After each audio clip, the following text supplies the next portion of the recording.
আবার বলি ওই তো জ্বর আর ঠান্ডা। চুপ একদম চুপ। আমার আছেন আপনার আছেন কেমন আছেন শোন দেখেন না আমি আপনাকে আবার আবার বলবো টাকা পয়সা চালা লাগে দিন সমস্যা না ঘুমে ছাড়েন না ওই জন্য তুমি পাগল হয়ে গেছো না কাজে সিনেমা মিডিয়া করবো কাজে ছেলে বেরুন কাজে ছেলে বেবিমেন্ট করে তুমি সাধু করে নি ফ্যাশনে প্র্যাকটিসে বাধা নেই হ্যাঁ চল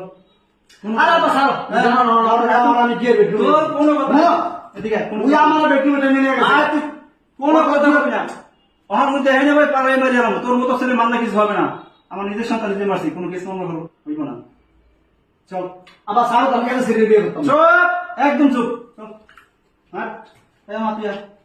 এখন কাজে বসে